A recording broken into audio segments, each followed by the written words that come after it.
Hey AussieDoodle fans, I'm here with Humphrey, and today I want to talk to you about socializing your puppy. I can't emphasize enough how important it is to socialize your puppy, but most of us aren't doing all of the things that we need to do to socialize our puppy properly. And we're not doing it at the right time. We're waiting way too long. What socializing our puppy is we are introducing our puppy to new things. It might be people, it might be things like an umbrella opening, or a car driving by, or a door slamming, or the vacuum cleaner. It is new experiences that your dog will face in their lifetime, and if they're not socialized to those experiences, if they've never experienced it before, then your dog might be afraid of it and your dog might react to it. And one response that dogs have when they're afraid of something or they're fearful of something is they can be aggressive. It's called fear aggression.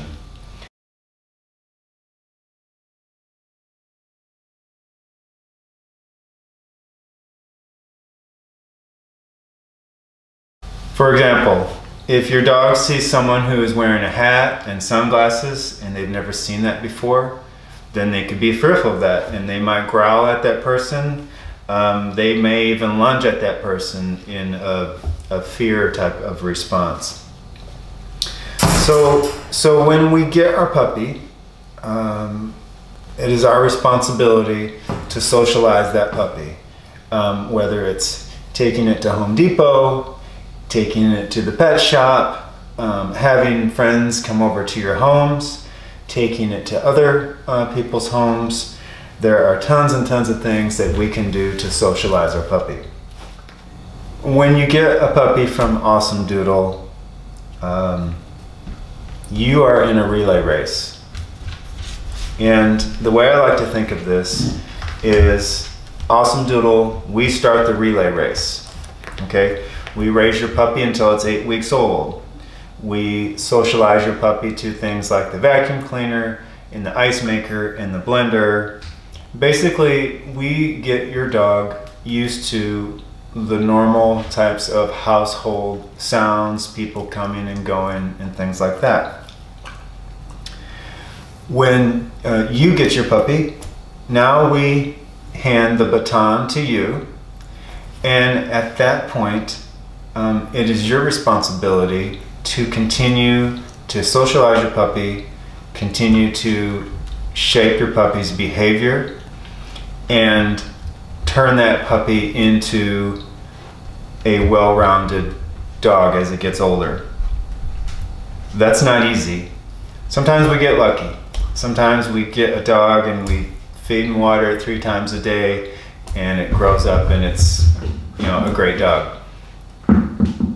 But more times than not, you will have challenges with your puppy. When we hand that baton to you, we give you a lot of helpful tips on how to shape your dog's behavior. We tell you how to socialize your dog. We give you a lot of training tips. In fact, we have a full-time person on staff who does nothing but help you raise your puppy once you get it. However, we are not professional dog trainers. We don't train dogs for a living. Sometimes we get lucky. Sometimes we get a puppy when it's 8 weeks old and we feed and water it 3 times a day. We don't socialize it. We don't really train it, and it still turns out to be a great dog. Typically it's because of our lifestyle. Typically we are socializing our puppy by accident. We're not trying to, but we do, because we take the puppy to the pet shop. We take the puppy for rides in the car, and we take the puppy to the soccer game, and our puppy ends up getting socialized just because of our lifestyle. But some of us don't have lifestyles like that. Some of us don't leave the house with our puppy once we get it. I just talked to my neighbor yesterday. They got a Vizsla a month ago. This puppy's never left the house, except to go to the vet. They haven't taken it on a walk. They haven't taken it to the pet shop. They haven't taken it to Home Depot. And I asked him, I said, hey, I haven't seen you walking your new puppy around the neighborhood. And he said to me, well, she hasn't had her flu shot yet. It's a good point. He doesn't want his dog to get the flu. However, the chances of your puppy getting the flu, the dog flu, is very low.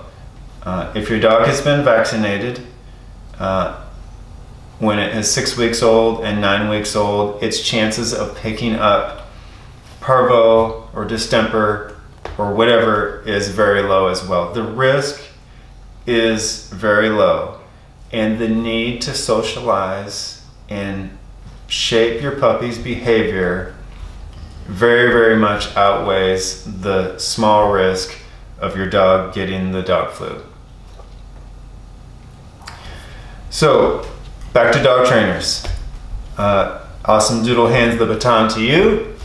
It's your job to shape your dog's behavior. It is your job to socialize your puppy, but you cannot expect to know how to do that on your own. I've raised dozens of puppies. I've raised Winnie and Osa and Humphrey and Minnie Poochie and Sugar and Robin and Layla. I've raised a lot of puppies, and some of these dogs I've kept for my own, and some of these dogs have gone on to different partners for AussieDoodle, and some of these dogs have gone to guardian homes. But even though I've raised this many puppies, I am by far an expert, and you will have challenges raising your puppy.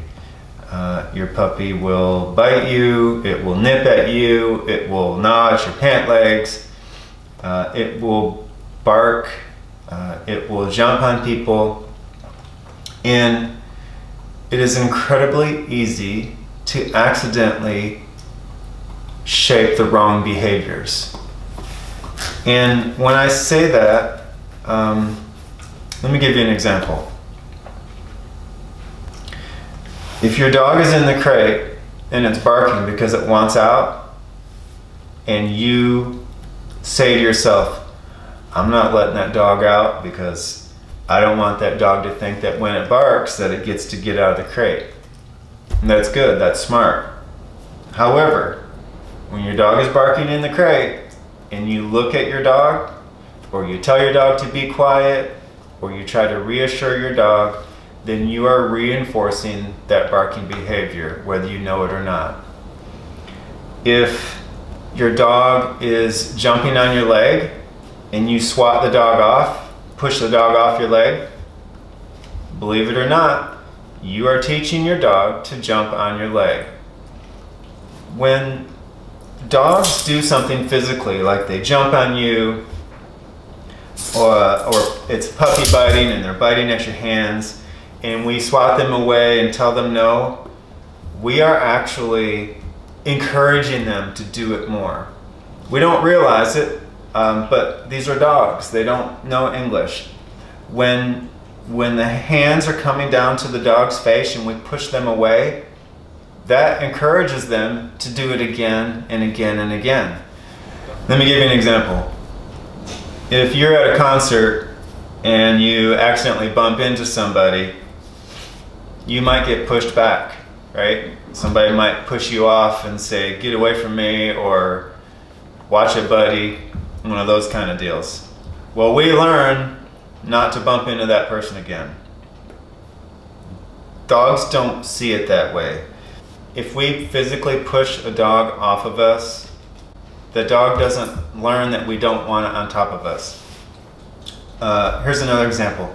If you're riding in the car and your dog's sitting in the back seat and they keep trying to get up to the front and we keep pushing them back, the dog's just going to keep trying harder and harder to get up to the front seat. It doesn't understand that you don't want it in the front seat. Dogs have to make their own choices. They have to make their own decisions. Dogs have to work it out in their brain to say, my owner doesn't want me in the front seat and I need to stay in the back seat. There's two ways that we can teach our dog to sit in the back seat and not get in the front, right? The first way is that we could punish the dog. The other way we can do it is we can encourage that dog to stay in the back seat. We can reward our dog for staying in the back seat. As you can imagine, it's much better to train your dog to stay in the back seat and give them a reward for doing that, or give them a motivation for staying in the back seat rather than punishing them to get into the front seat.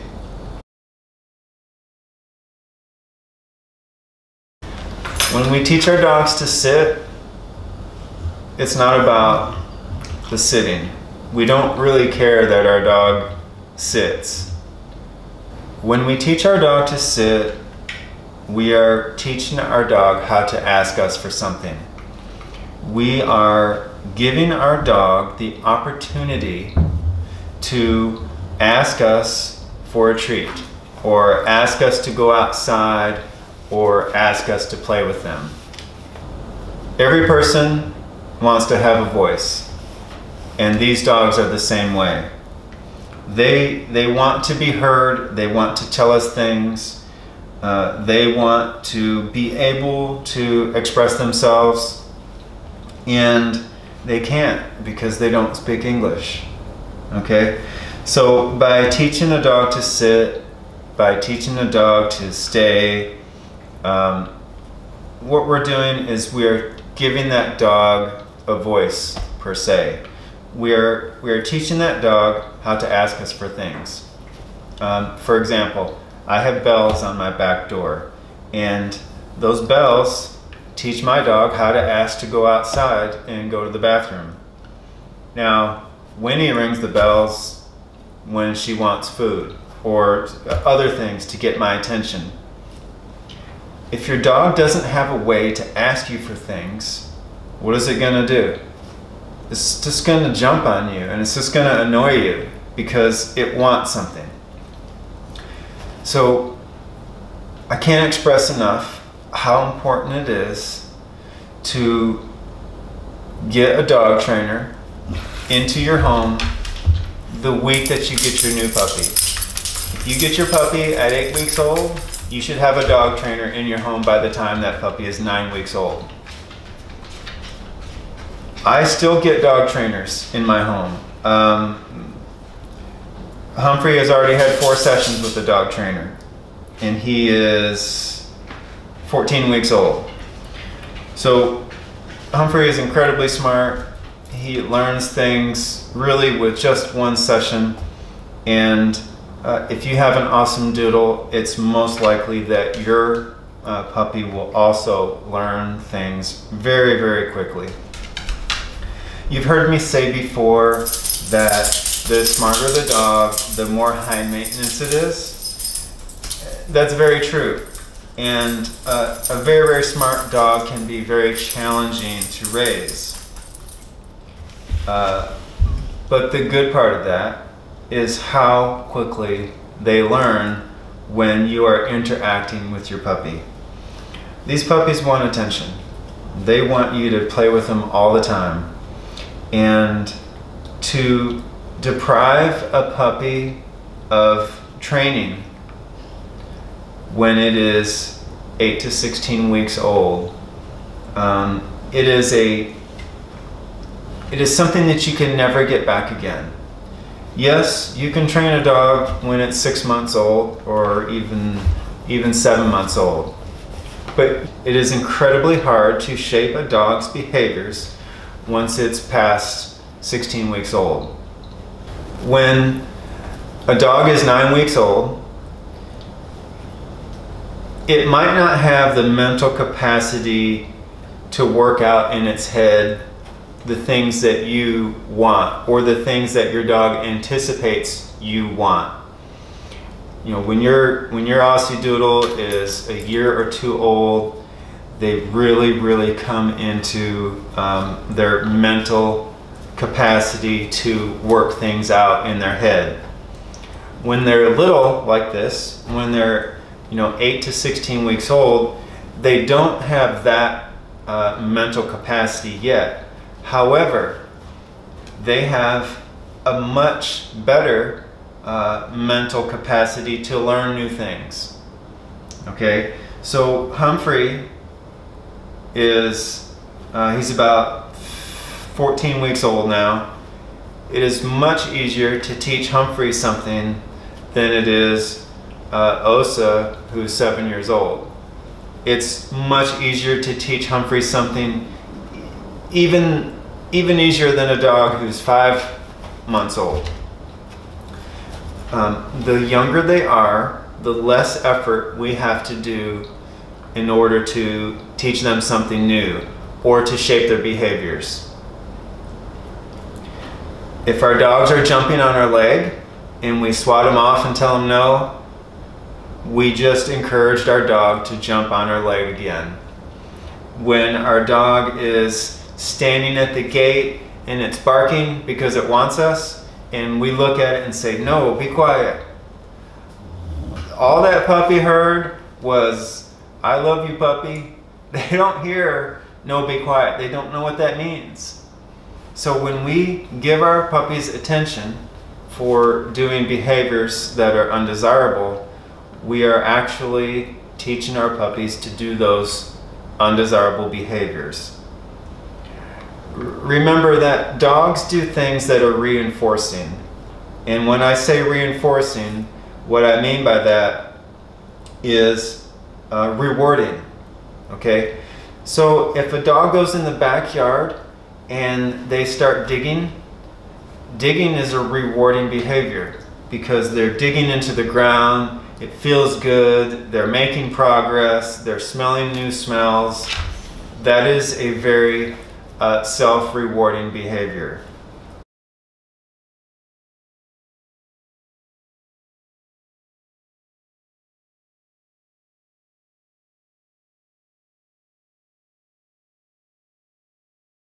So these are things that, as non-dog trainers, we don't really understand at first. And a lot of times what happens is our dog is 5 months old and it's acting wild and it's acting crazy, and we don't quite know why. All we know is that we're frustrated with our dog's behavior. But by 5 and 6 months old, it is incredibly hard to correct those behaviors.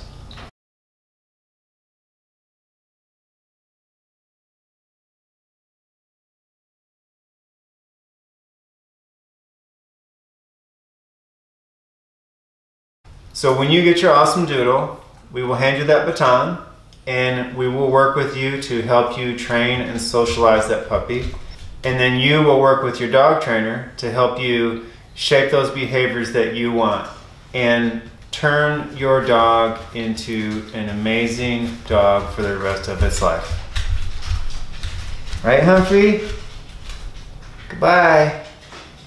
Over and out.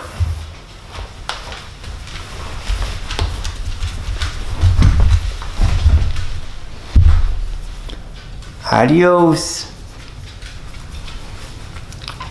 You're the best, Humphrey. You're the best little boy.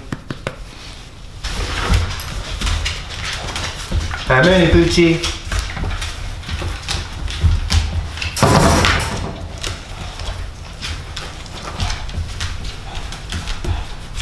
Hey, I got some more dogs now.